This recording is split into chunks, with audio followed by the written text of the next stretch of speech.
Welcome back, everyone, to episode 6 of Molding You. And I am happy to be joined today by attorney Kevin Sobel. Thank you for having me. joining me. My pleasure.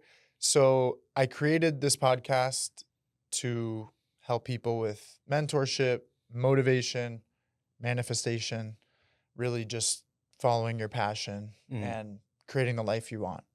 So, I thought you would be a wonderful guest.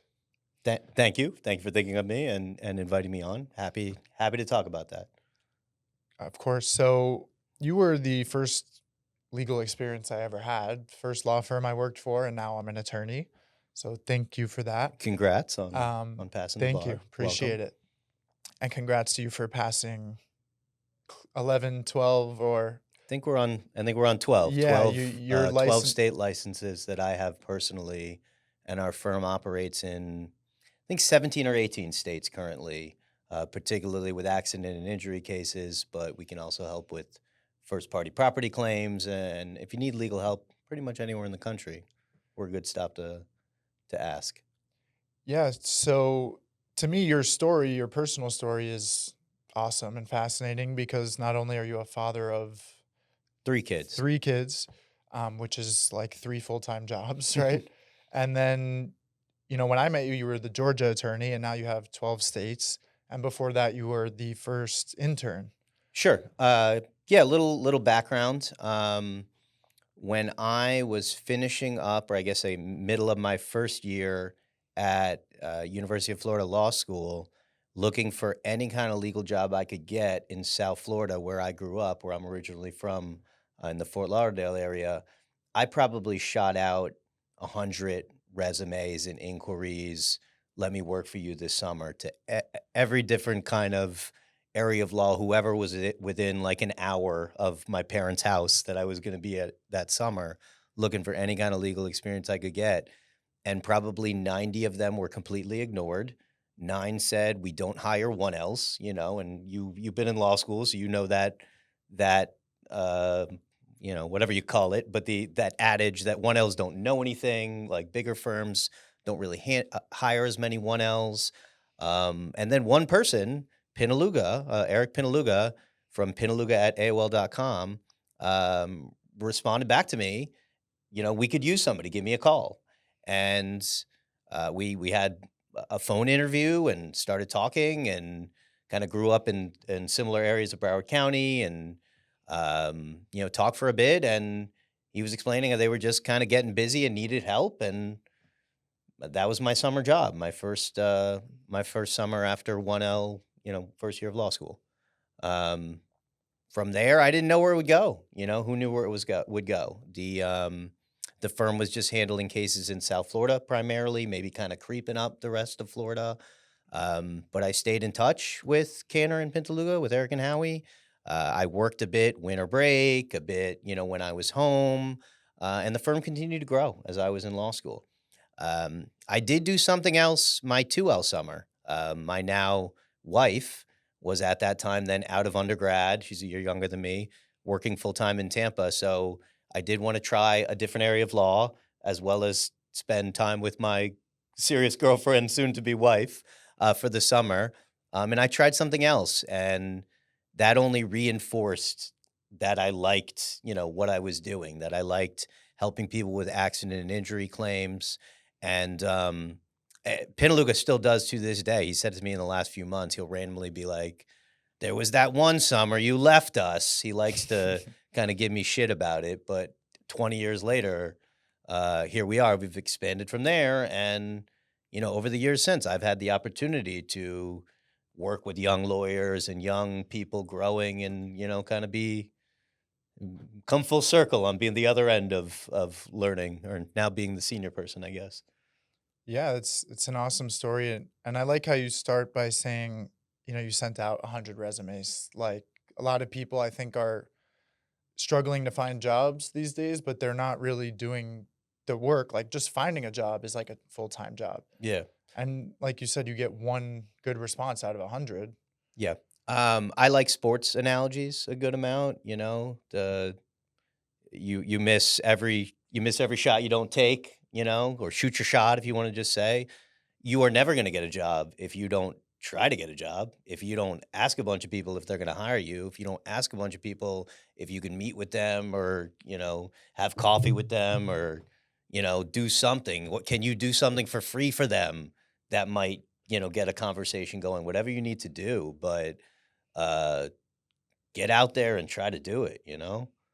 Yeah, and even the little things like, hey, we grew up in the same town, we like the same sports team, like that's often good enough to get you a job in a lot of ways. Normal human things stick out in an interview more than I have these grades and I did this before. Mhm. Like that's important, but like when I look at a resume, I you wouldn't get past the resume if you didn't at least have passable grades and something else on there. Um, but things that stick out. I remember a guy a couple of years ago that was a law student intern applicant, um, and he put a part-time job, in undergrad or something, that he was an ump for youth baseball. And that particularly resonated. My boys play a lot of baseball. I have an 11-year-old and a 9-year-old, as well as a 7-year-old daughter. But he put, ump for youth baseball, mediated issues between parents and coaches, and he like lawyered it a bit. Like he sold how he dispute resolution of something, and I was like, this guy's interesting. Like that's funny. I want to interview him. And that putting that line on his resume got him an interview, and that gave us something more to talk about that kept a conversation in general going more so than just tell me about school and tell me about the last job. Don't go too hard on the personal stuff, Mhm. maybe, but like, yeah, that first talk that I had with Eric Pinaluga a couple years ahead of me, he went to a neighboring high school that we competed against in district sports and whatnot. And, we knew some of the same people or had some degrees of separation away. And, he's like, fuck it, I'll hire you or whatever. Sorry, I don't know, are we cursing in this podcast or not? I I don't think we know. can. I gotta Um, see how the settings yeah, work, but but, sure. it sometimes it doesn't take much. And where we are today as a firm, like I have part-time working a couple undergrad people at any point, some law students. Over the summer, we'll have more. There'll be some that work for me in Florida, in Georgia, in Texas. And the bar to get in the door, like, isn't super high. And no offense to anyone else that's worked here. Like, if you have a decent interview and you came from a decent law school, and but you can come from any number of law schools and still be successful. But hey, you're saying some of the right things. I'll hire you. But like, then it's like an ongoing interview once you get the door. Like, what are you gonna do with the opportunity working for a summer in a big law firm? Like, are you gonna fade into the cubes with a bunch of the staff, or are you gonna stick out as somebody that was useful and asked good questions and did good work, and we want that guy back? And like that's kind of like a difference I see with some of the interns and stuff we get. Yeah, and do you notice, like, is it like the law school C students are better workers than the A students, or is there any correlation like that, or it's just person by person? I don't know that there's necessarily like I find myself saying this a lot, that a lot of legal answers, if not all legal answers, are it depends. Right. Um, there's person specific things. But I would just rest assure anyone that's applying for law school or are already in law school or whatever, there are super successful people that went to the worst of law schools. The law schools that are in the not ranked section of the U.S. News that are killing it, and there's people that went to Ivy League law schools that flamed out, and everywhere in between. And wherever you do go, whatever school you go to, the law review at every law school gets opportunities. The top students at every law school gets opportunities. So even if you go to a bad law school, be one of the best students there, and you will get opportunities. Uh, there are alumni or alumnus at every one of these law schools that's looking to help people out, and that's potentially an entry into a door. So I don't know if I quite answered that question or not, but Yeah, you did. I mean, it's person by person, and I agree that whatever situation you're in, make the most out of it so that you could say I was the best at what I did at this school. And I think that's it's a really good thought to for those people who, oh, I didn't get into the best school. Like me, I didn't even think I was going to get into law school. Mm, And then I got a call from UM when I was working for you, and I literally broke down like, wow, it's actually happening. that's One of awesome. the reasons was because I actually applied and I did shoot the shot. And, even if you got to submit 100 applications, like you don't want to give up at number 99 No. because that's when that's the opportunity. But really awesome how you take these attorneys under your wing. And do you find it is like a form of mentorship, I'm sure. Absolutely. Um, on my end, at a young career age, I had both Canner and Pintaluga in their own ways mentoring me.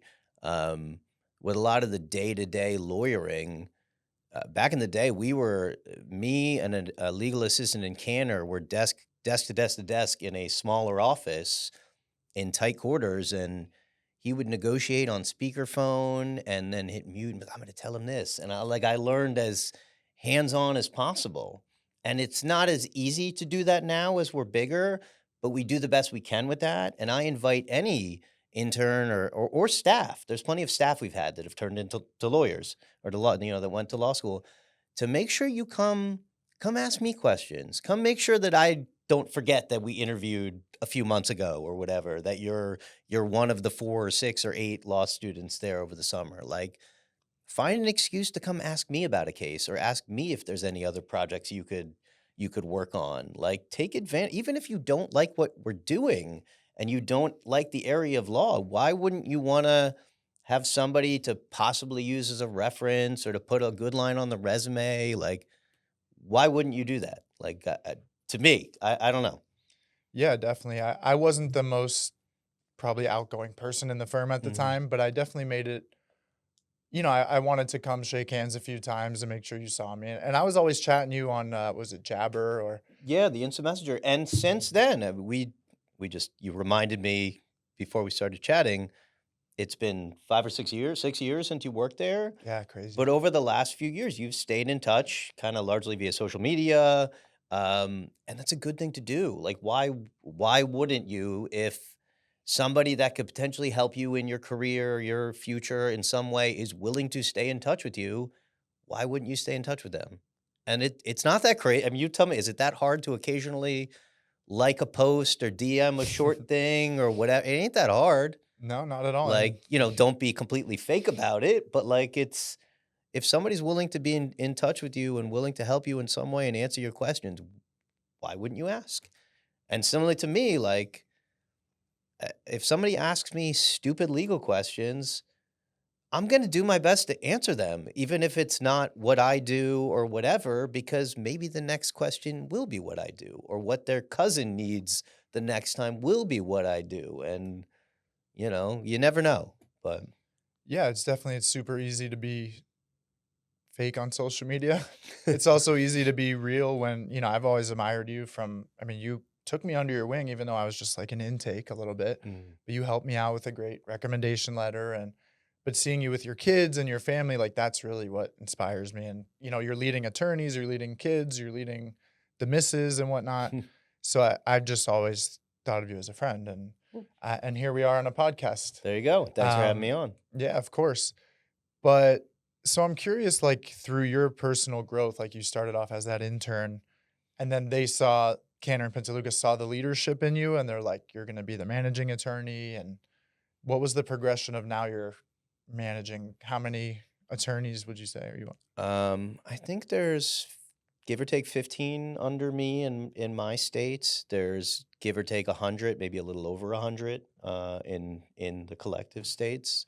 But I'm sorry, what was So the would you say there was personal development first you were the intern and now you're leading 15 attorneys? yeah, it was an interesting transition that continues to this day to some extent 20 years later, but going from that kid that's in law school that was there sometime to like, supervising some of those same people, and then ultimately by multiple layers somewhat supervising some of those people. Being my career took an early managerial turn, and I I was a couple years out of law school. Like it was an interesting transition, but I was given an opportunity, and I did everything I could with it. As we uh, decided to move into Georgia, I learned everything I could about Georgia accident and insurance law. And when we got to grow that operation, when we signed up our first few clients, we met every single one of them that week. And then we went back to working on, 99.9 Florida cases, percent Florida cases. And the next week we signed up a few more Georgia cases. We went and met every single one of them. We made sure they were good. We kept on, and like that kept going until I no longer had time to work on any Florida cases and had to work only on Georgia cases. But you figure it out if you want to figure it out. You seek advice where you can. Over the years, really younger, I would get to know some other lawyers around Atlanta and Georgia, and ask questions where I could. Seek. Sometimes maybe I sounded stupid asking questions. I don't know, but uh, you don't know unless you ask. That's a big thing. Like I tell all the attorneys with negotiating, like you don't know unless you ask. Like let's see what happens. Maybe they will pay that amount. If they say no, we can go down next time. But like we don't know unless you ask, and you don't know if that person's gonna help you with that issue or help you with your career or help you with something in your business unless you ask. Yeah, totally. And I think it's always better, especially negotiating, like get a couple no's first. If they say yes right away, then you kind of just probably short sold yourself a little bit. Absolutely. I mean, I think any of those, whatever cliche you want about how many times you fall down versus you get up, how many no's it's not how many no's you got, or, you have to go through X number of no's to get a yes, but like whatever your thing is, don't give up. And where we are in 2025, almost 2026, it's not that hard to like try to like put yourself out there with something like a podcast, with flipping open your phone and making videos, or just making sure everybody knows what you do. Like don't hesitate to hand out cards, to tell people what you do, to share your phone contact or do other things that younger people do. I don't know.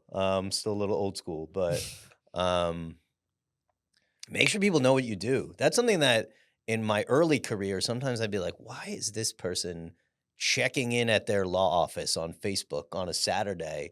I'm at my office too. I don't need to tell everybody. But you know what? That person popped up on everyone's Facebook. And now I think of that a little bit differently, that if I want to make informative videos and answer some questions about legal things or observe accidents and give tips and whatnot, I can get information out there. I can help some people, and I can keep popping up in their phone and reminding them that we're available and we can help them. But like and this, you do your own version of this. You're a young new lawyer. You open your own firm. Shoot your shot with a podcast, with the phone, with the internet, with social media, with whatever you can, and hopefully some of it works, but it definitely ain't gonna work if you don't try. Yeah, and I see, I say even if you're a plumber, like whatever you're doing, like Absolutely. you want to be on people's phone when they need a plumber. Yeah. And then maybe some of your friends will unfollow you because you make so many posts, but those aren't really your friends Fuck anyway. them. Like, But yeah, forget them. and social media has been so important, and that kind of segues me into, we've both had success from social media. Mm. But Cantor and Pintaluga's done billions in recovery.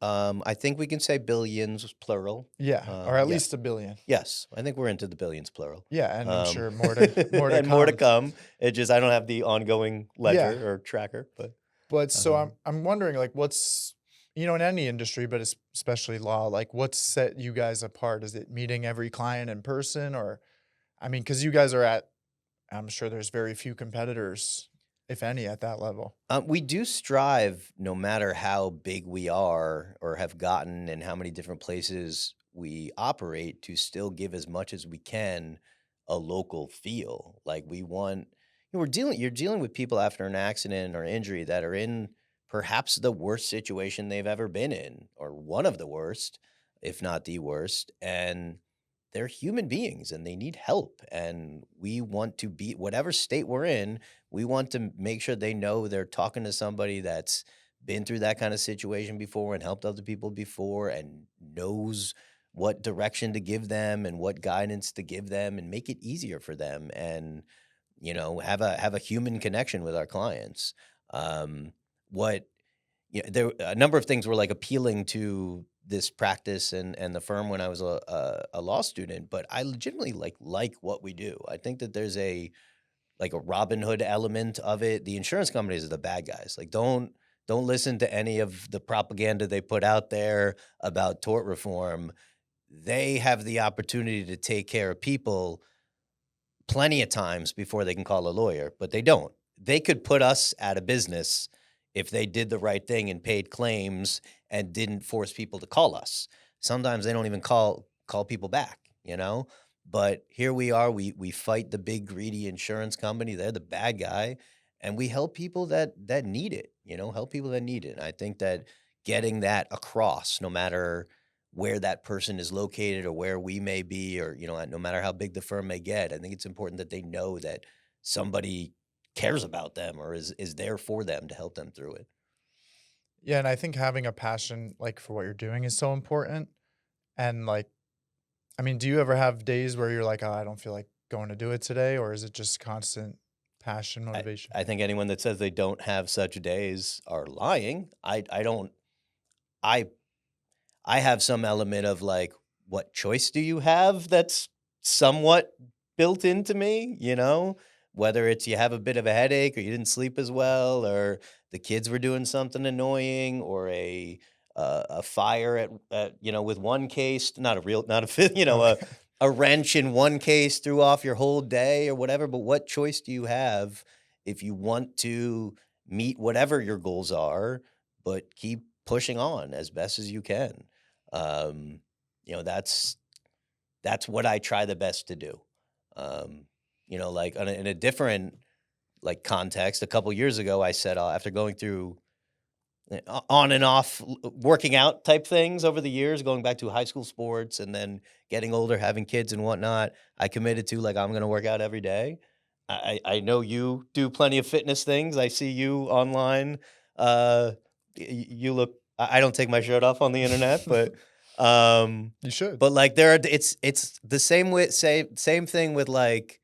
Do I feel like going to the gym today? Do I feel like taking a run today? Do I feel like, well, if I want to be fit, or if I want to make that sports team, whatever age you are, I want to make that sports team. I want to keep my job on that sports team. I want to be fit. I want to look good. I got to wake up and go, if that's your thing, whatever your thing is.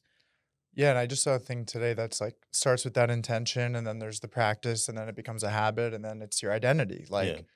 Like for me, it's pretty much I'm going to the gym pretty much every day regardless. And I'm going to do my social media and doing my posts, and it just becomes even on a tired day, like that's who you are. Um, If you want to get it done, you find a way. Something that like I don't want to make this a workout podcast, but I do a lot of like off the bike Peloton workouts and what's off the bike? like not a bike, like Oh, like dumbbell workout, like okay. strength workout off the bike using the video. Like they have all kinds. Gotcha. Okay. There's a Peloton rowing machine and a treadmill and other shit. I don't have that. We have a bike, but you can do like strength workouts with trainers and whatever. And they say all the time, like if you only got 5 minutes, do a 5-minute video. If you only got 10 minutes, do a 10-minute video. You found the time to do 10 minutes. And it just, whether it's posting and putting yourself out there on your business or getting a workout, you can do that on your phone. So no matter what's going on, like if I have a day where I got to go to one of our other offices and catch a flight at 5 a.m, I guess I got to do a workout on my phone at 3 a.m. and even if it's only 10 minutes, get 10 minutes in before I go to the airport or whatever, or plan that, some people make TikTok videos in the airport in the corner. Some people go work out or do a yoga or a meditation or a stretch in the corner. If you want to make sure you get that shit done today, you will do it, or you have to find time to do it. Yeah, it's all about your goal, right? If you say I want to get in shape, then there's only one person who can really stop you, and that's you. There you go. And that's very, very motivational. And so I know you guys are heavy on social media. Yeah. But But it wasn't always like that? I mean, you guys.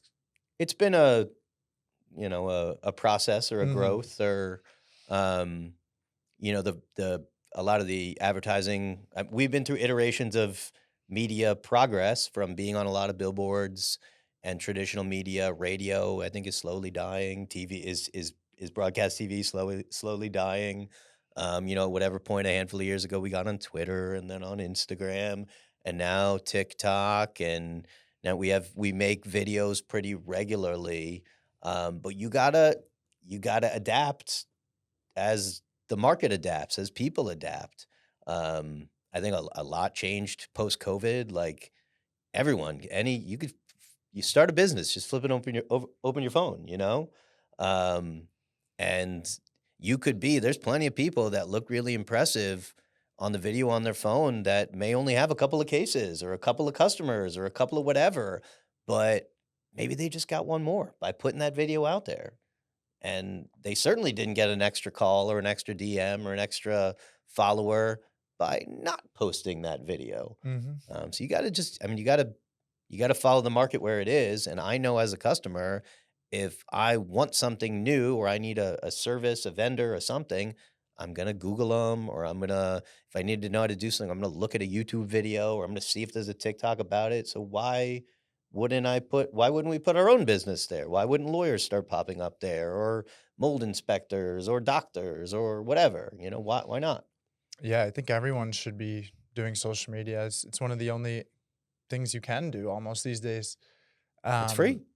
And I'm sure a lot of the accidents you see is people just scrolling on TikTok while they're driving, and it's like everyone's on their phone. Yeah. So why not be there? That's a little, yeah, I mean, that's a different conversation. It's a little scary how often you look to your left or right and somebody is actively Oh, all up in their it's phone. But horrible. people live in their phones. Their entire life is in their phones. Why wouldn't you want to be there? Why wouldn't you want to try to put your business in you without a TV budget, a billboard budget, a radio budget, a magazine budget for free? You can shoot your shot with the internet all day, every day. Yeah, Why and not do it? Why not do it? even get paid from that and Yeah, I mean, there's all subscribers kinds of and other things you could do, or set up yeah, a TikTok shop and other different like yeah. businesses you could create on your phone. I'm sure there's plenty of other ones I don't even know about, but why not? Have you seen business coming from it? Like, have you had, Absolutely, yeah. absolutely. I know some specific doing extra videos besides whether things with the firm that are a little more formal or things that I do with some of my staff that are a little goofier, a little funny. Um, 100%, we have gotten cases from absolute strangers from the internet making a comment on a video or sending a DM on a video and it turning into a conversation. Just like any other lead source, sometimes those are not cases, but like it's engagement. And that person, if they ask some stupid legal questions or whatever, or unrelated legal questions, and they weren't a case then, hey, they're still following you and you still have the opportunity to keep popping up in their phone and maybe they'll need you next time. But 100% absolute strangers have found us on the internet, on YouTube, on TikTok, on Instagram, and turned into cases. And otherwise, it's just a daily reminder to your existing circle of what you do. And you mentioned earlier, some of your friends might unfollow you. Oh well, they Good weren't gonna riddance. call you anyway then. But I am confident I can think of some specific examples of people from high school that are just Facebook friends over the last handful of years that have called me because I've reminded them what I do regularly on the internet, or people that I can think of one, like a kid I've coached in little league sports. Mom called because of an accident, because not because we talked about lawyer stuff around the field, but because we follow each other on Facebook, and then she would see what I do, and that turned into a case. I can think of a couple examples like that. Um, yes, absolutely. And at a bare minimum, it's brand recognition and it's a reminder to your existing circle, but it can very easily and quickly expand your circle. Like, what again? Why not? I think is a theme. Yeah, I always say, I started with the mold assessment and helping people with mold exposure, and then now I'm mold lawyer. I got the username on lock and everything. But I always said, like, even if the video helps one person, then my day is like made. Yeah. And usually if you follow that routine, then it's going to end up, I ended up getting like 30 million views just from mold. Awesome. And now I have 20,000 plus people in the community, and I know the biggest in the industry. So now it translates to podcast guests and it translates to future business. That's great. These are now mold cases that I can help. Absolutely. And Um, that would not have happened if you didn't, yeah. create an account or two and put out a few posts or two. Yeah. Yeah. And it really started with TikTok. We had like our first million views there, and live streaming was a big part of it, Really. where that's one of the best situations where you can literally live interact with people and help them live. And they're like, wow, that just changed my whole I haven't broached that Yeah. yet. I feel like I'm too old for that, and I'm a little worried about going live. But No, you're not. You're young. But, perhaps, I mean, perhaps. there's like 80-year-olds doing Well, it that are fair so. enough. But I feel like I'll go not go offline. yeah, I mean, I it'd don't be know, cool. something Maybe silly. some live negotiations, or I mean, there's Well, then confidential there's stuff. confidentiality. But I'm sure there's opportunities where I know you guys do a lot of At an event giving or back. something, perhaps. Yeah, like I'm giving away turkeys on Sunday ahead of Thanksgiving around Atlanta. Yeah, and I feel Maybe. like that sets you guys apart, like really giving back. And I know you do a lot of the giveaway sort of things. The community and giveaway stuff, I thoroughly enjoy that as well. And if you as an individual or your business, if you have the ability to give back, you certainly should. And those like things like a food giveaway, a gas giveaway, giving back turkeys, or not giving back turkeys, giving away turkeys. I love that those come with like little individual interactions. Like I've also been at events over the years where we gave a check and we were the sponsor, and maybe I said something briefly, but nobody was paying attention.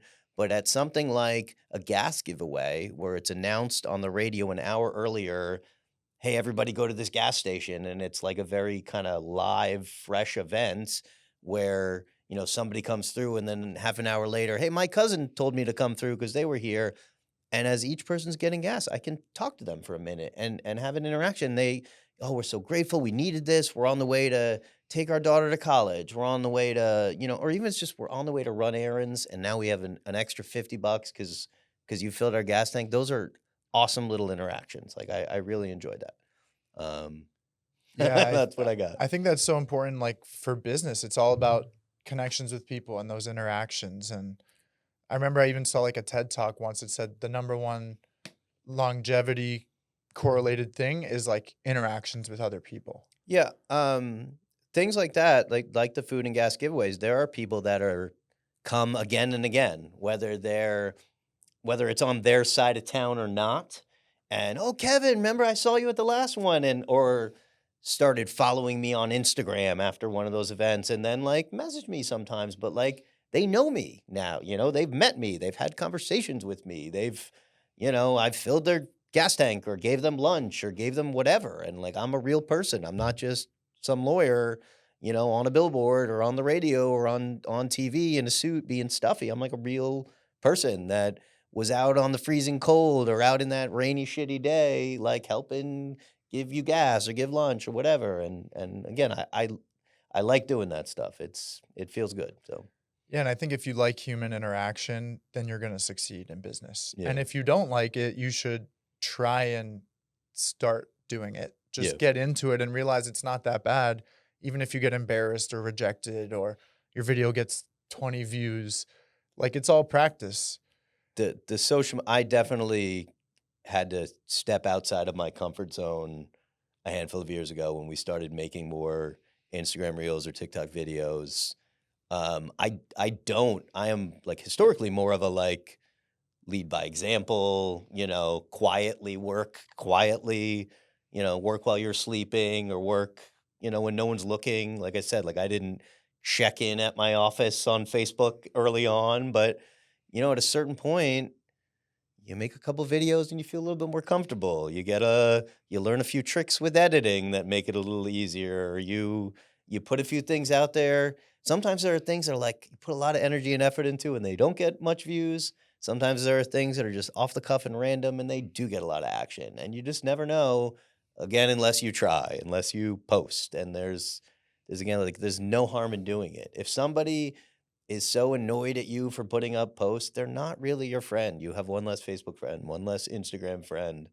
Oh well. But if your message in any way, whether it's about plumbing or law or doctor or you're a car salesman or whatever, like I follow a lot of random other businesses. You're a restaurant, like it's an opportunity to just get your message out there at any time. Like why not do that?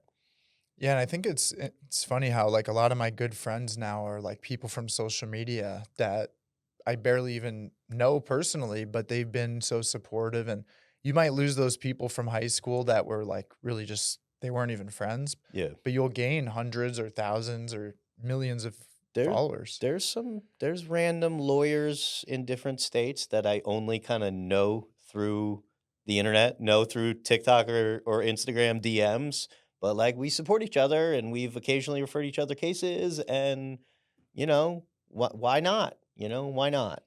Um that's another thing too. Like if you were in any way using the internet or social media for your business, like comment on other people's stuff, like other people's stuff, engage. Don't just like, well, I'll put out my stuff, but I hate all those other mold guys or those other personal trainers or those other car salesmen. Like, like their comments, support their comments, use the sound that they use in a little different direction or whatever. Like, why not? Yeah, I think people with the it's good to be competitive, but not to make an enemy out of all your Agreed. competitors. Like make sure they know who you are. Get them on your podcast or get them on your, make sure you're on their radar, support them. And then they'll come back and support you. Absolutely. And I think authenticity is so important. And you talked a little bit about being goofy and kind of stepping out of the comfort zone, but I think a lot of people are really scared to be goofy and just kind of be themselves. But that I think that's what sets you apart, like on social media, like there's the little humor. And do you see that kind of like people are like, oh, this lawyer's Yeah. There are definitely people that were in my general social circle that like we found your reels and stuff. Like didn't know that side of you, but like in your day to day life, you don't necessarily like party with everybody or socialize with everybody or make jokes with everybody. But I think yes, you want whatever business you're trying to like you're seeking or service, you want a good lawyer, you want a good doctor, you want a good plumber, a good car salesman, but another human being, like a real person. Like part of being a good doctor is a good bedside manner, and part of being a good lawyer is relatability and being like a real human, not just being like a stuffy guy in a suit. Like, I think it helps. I think it helps to resonate with other people that like, I don't know, around my kids' schools and sports that I bet there's a bunch of dads that are lawyers, but like in the clump of dads that are lawyers, like that are all stuffy guys in suits, like I make some stupid videos sometimes. So maybe I stick out of that pile a little bit. Like, why not? yeah. And what one person thinks is stupid, the other person's like, wow, this guy just saved my life. Yeah, Or. absolutely. So in terms of manifestation, like, I mean, you never really was injury law was never like your, oh, I'm gonna go to law school to be injury law. I mean, it was kind of unexpected and it became a passion. Yeah.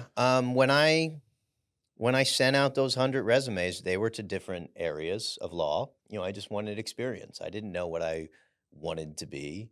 Um, Part of my inspiration for going to law school, like envisioned myself being in court one day or whatever, but I didn't really know in what area. And, that's all from watching TV and movies. I didn't really know anything about it. But, once I got into it, and certainly the people helped, Cantor and Pataluga, getting along with them, always having kind of a big brother, little brother relationship or a varsity JV kind of relationship helped. But, once I had done it and, like the element of helping people I enjoy, the element of negotiating and like winning, particularly once your like athletic career is over, I enjoy.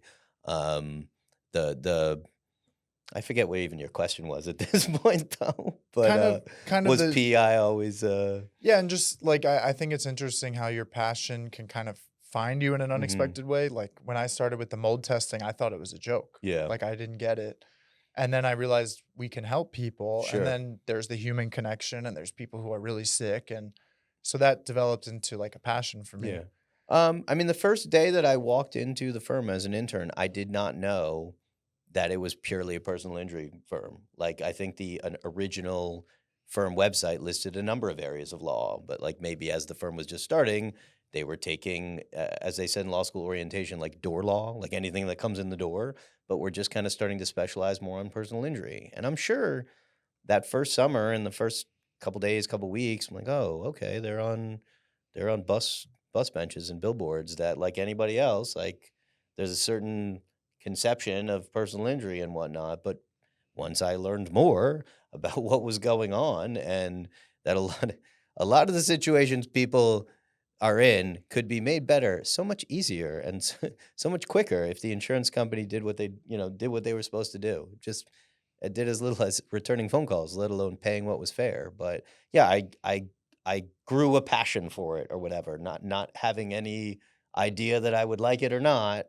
And I kind of ran with, whatever opportunity to expand that, I have since followed that. When there's an opportunity to, I think we mentioned on air, maybe this was off air, like I went from the Florida bar to the Georgia bar to actually just a little while ago, I got an email admitting me pending oath of admission to the Arkansas bar. I believe that's my 12th bar. And we can start taking clients there in the next couple of months. Hopefully, knock wood, barring some issue, um, like when this is going live. But yeah, I think in 2026 we can be able to start taking cases in Arkansas, and when an opportunity to help more people in more areas pops up, I'm going to take it. And like, why not take it? Because I've enjoyed helping people in Florida and Georgia and Alabama and South Carolina and all these different states and Texas. And why don't we help people in Arkansas too? Like, why not continue to follow, what's gotten us this far and expand upon that further. Um, I don't know. Something funny popped into my head, like I don't know, I guess about growth mentorship opportunity that I've been thinking for a little while, and I don't want to like name names. Uh, Pinaluga would know what I'm talking about.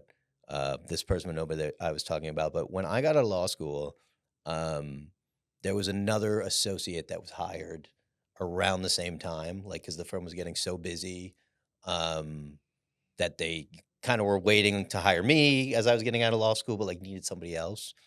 And in the early days, there was sometimes where Pinaloo would be running around, and if he like swung by our office, hey, could you send me out this out for me? Could you mail this for me? Could you fax this for me? I'm 22, 23 years old, or what? Law school, 25 years old. Sorry, when was it? But the boss told me to fax something. Cool, whatever, I do it. This other associate would always be like, oh, I didn't go to law school to fax things. I'm thinking like the boss told you to do that. It wasn't to demean you. It wasn't, but like we're trying to move cases along as he's doing all the things he's doing at a managerial and executive level to keep our business going. You've been asked to fax something. That's not that big a deal. Your boss told you to do that. And all these years later, uh, sometimes like Eric will ask me something and I'm like, I didn't go to law school to do that, and kind of make that joke. I'm like, yeah, but you didn't go to law school to manage a bunch of states operation either. Like you didn't go to law school to do all this, and you're welcome for that. But I could have been annoyed by stupid things I was asked to do as a law student or a young lawyer and grumbled about it and turned into that person who I believe is still a successful lawyer somewhere, I hope. And I think we follow each other on LinkedIn or Facebook, but like sometimes you have to do annoying things along the way. Sometimes you have to, whether it's waking up a little earlier and fighting through something, or whether you don't feel good or you're hungover or anything else. Sometimes it's going on a trip that isn't the most fun, but like there's opportunity there. Sometimes it's going to dinners and events and whatever to tell people what but whatever the thing is, whether it's faxing something or mailing something or flipping open your phone and making a video or going to, I don't want to talk to people, but there's people that if I talk to might help me, go do it. And maybe good things will happen. Yeah. And what's the worst that could happen from sending a fax? And Nothing. I Your think, boss is not mad at you. Like, yeah, and it's like you said, there's an opportunity to help someone, whether it's your boss or someone on the street, or like take an opportunity to help someone, and it comes back to you one way or another. And I think a lot of people have that pride and ego. like, how could I send a fax? Like, I should be fighting some big case in court, but let go of that pride and ego and just do good things to help people. And you could end up managing 12 different states. Maybe. You never know. But wherever your thing is, like, if you go to a job fresh out of college or fresh out of law school or while you're in law school, you've accomplished a certain amount.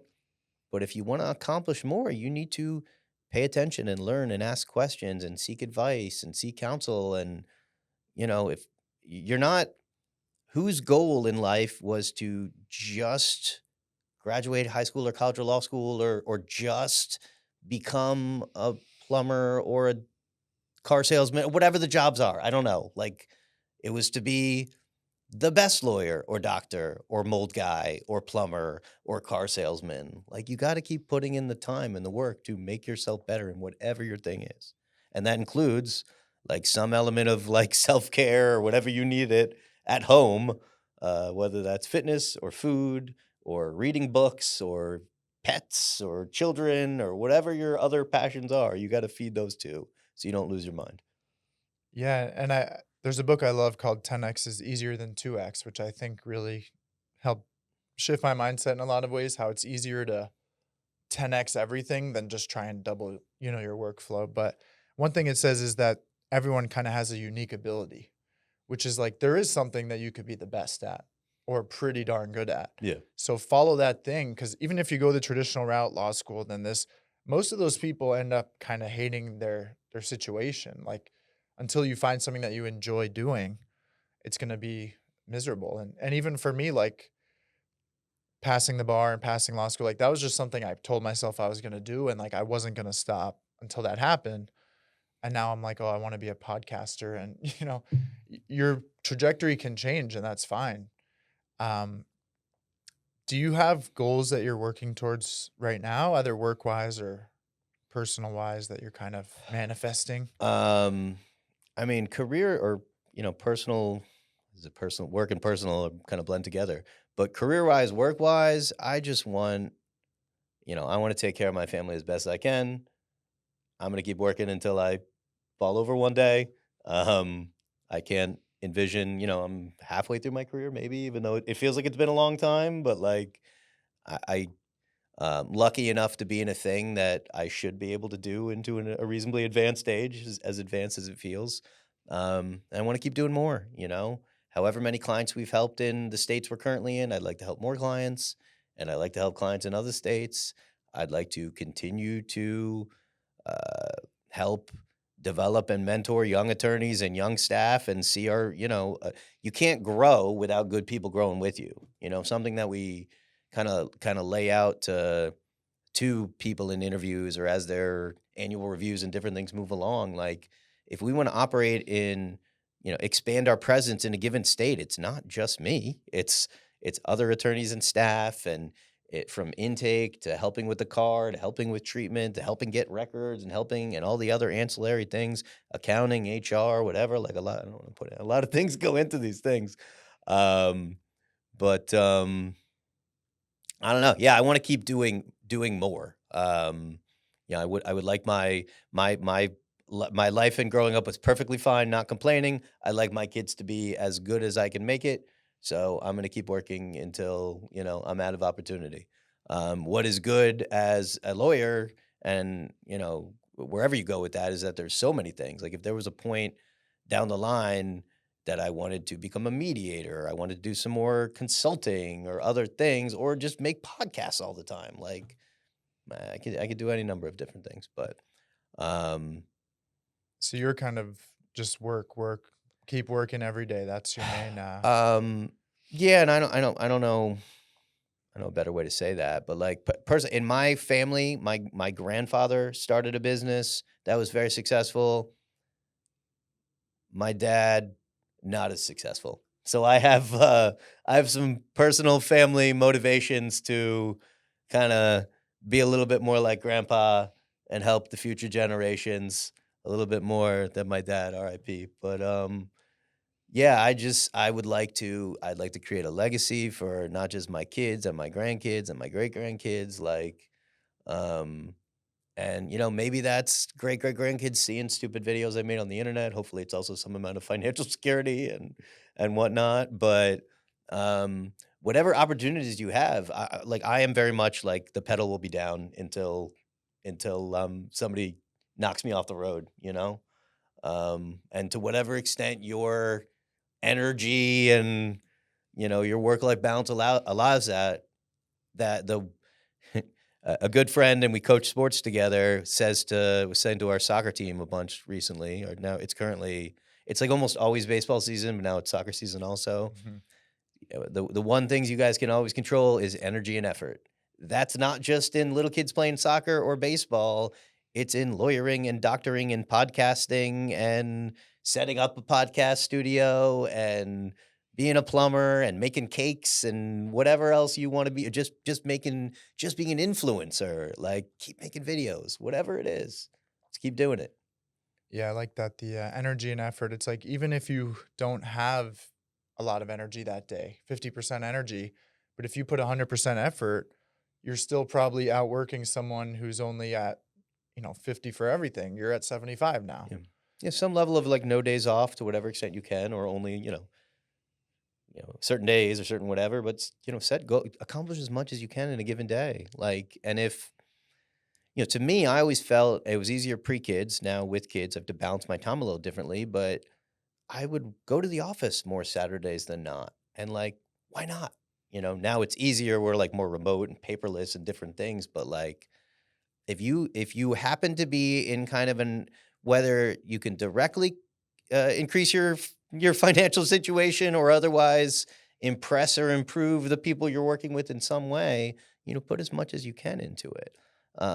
Something that I feel like one of the Peloton instructors says that I repeat to my kids a lot, as I'm trying to like motivate them to be self-motivated as young athletes. Like I try not to be one of those dads that makes them do extra things, but I'm like, daddy wakes up and works out every day. Mommy works out every day. Like, you could join us. You could whatever. My 9-year-old today, he wanted to take a run. I'm like, okay, I'll go jog in the front yard with you, or not in the front yard, jog around our neighborhood.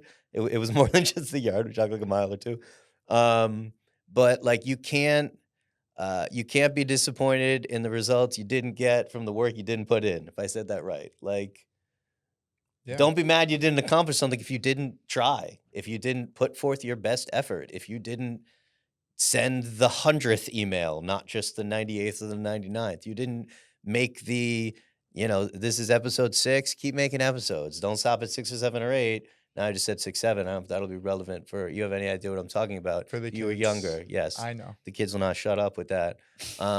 That very much time dated this podcast, but you keep making things. Like keep doing what you can as long as you can.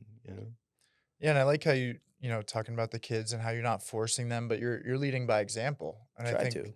that's so important with kids, but even with being an attorney um and I feel like that segues well into, we're coming towards the end here. I like to have the guests leave people with some kind of mentorship advice. And I think it's, what would you say to maybe your kids or really more for someone who doesn't really know what they want to do and they're almost kind of like at that hopeless point, like, where do I go from here? Yeah. What would you say is a good, if you were mentoring someone? Well, what do you enjoy? What does get you going? What does cheer you up? And whatever your downest situation, like, when was the last time you were happy? When was the last time you were proud of yourself at work, or satisfied with yourself at the gym, or whatever? I don't know, like, what the things were. Well, let's get back to that.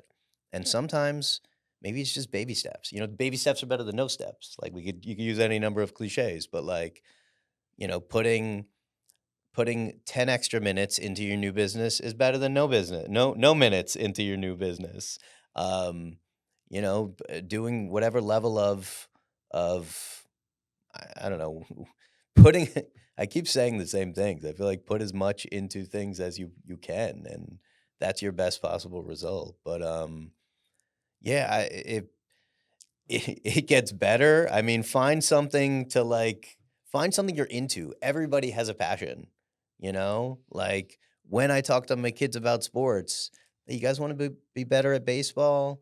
Um, or not. Like if it's not baseball, let's figure out what it is. But whatever you're gonna do, if you want to be the best at baseball or soccer or football or the chess team or the debate team or just really good at math, really good at book, reading, whatever it is, you got to do a lot of it. You got to put time into it. You got to put energy into it. You got to put practice into it. Like whatever it is, you're not going to get better unless you put time and energy into it. So find that thing that in any way gets you going, and try to latch onto it. Try to find people that are like-minded that also enjoy that thing. They're on your phone. They're not far away. Like if you can't, you don't have, you don't have somebody physically that close to you, start Googling around. There are people that are into the same shit you are into.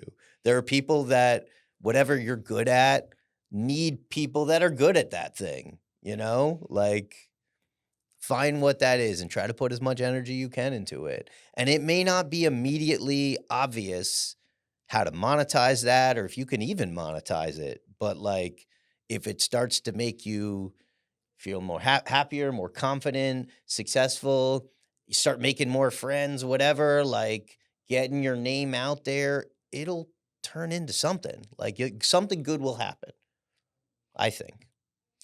Yeah, definitely. Very profound. And um, I always say pursue your passion. And so I think one thing some people might have too many passions.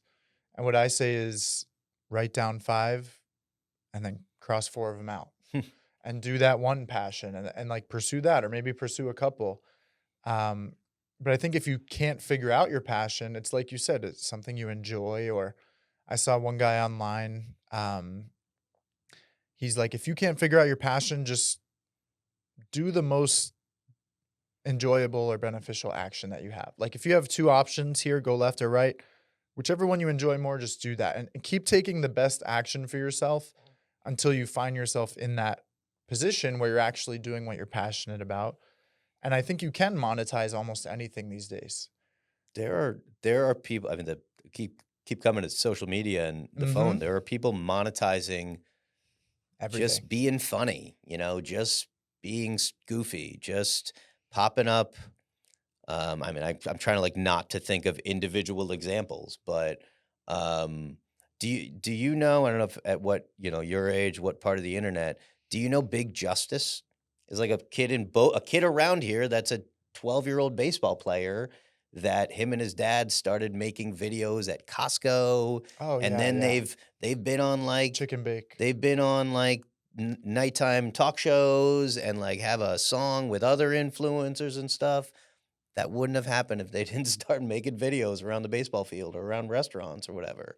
Um, there was, I think that they did something also. There's some Jersey Joe or Jersey Mike guy that I see on the internet sometimes. His whole thing is he just pops up in like a restaurant and starts dancing, like, and that's restaurants pay him to dance in front of their video in front of their restaurant and post it. Like, Yeah. you never know unless you try. Yeah, literally anything. And these days, I mean, you could even just be making clips of other people's content. And Yeah. like there's kids making Oh, 6 figures a month from just like clipping streamers or my kids use my phone a lot, so when I go on YouTube, the my stream in YouTube is not stuff that I like necessarily, but there are a ton of kids. Obviously get your parents' permission and make sure everything's, whatever. But that's like a whole new where the world is going with that is it remains to be seen. Um, I don't know. What else you got?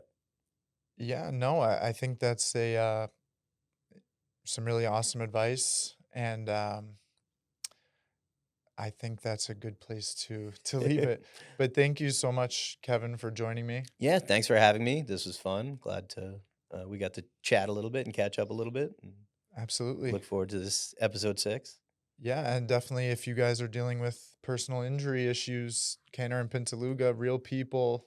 Yeah, if you have any legal questions, insurance questions, car crashes, slip and falls, any kind of injury, we also can help with first party property like roof claims, homeowners claims, or just something else. You need a lawyer. I'll try to connect you to somebody. If I can't help you, I'll try to connect you to somebody. That's something too. Like if you can't help somebody, but you know somebody that did make a connection, that's gonna circle.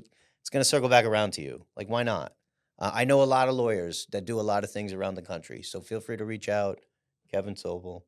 I don't know.